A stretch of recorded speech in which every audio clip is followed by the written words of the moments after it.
God is intimately involved in human history, and one of the ways that he most brings about his will, often imperceptibly and always taking a long period of time, would be in the cultivation of wise leaders.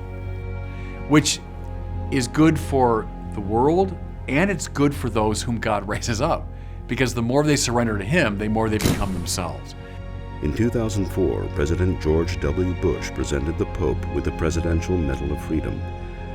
Barely able to speak, John Paul II thanked President Bush and asked him to send my regards to President Reagan and Mrs. Reagan. Reagan died the next day on June 5th. I can put it no better than Mrs. Thatcher in her eulogy to Ronald Reagan, which she said, "We have one advantage that Ronald Reagan never had. We have his example." Less than a year later, in April, the Pope died.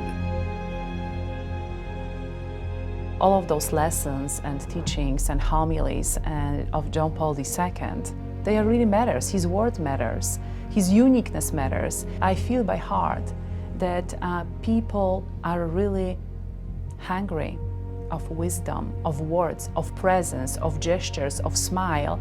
John Paul II.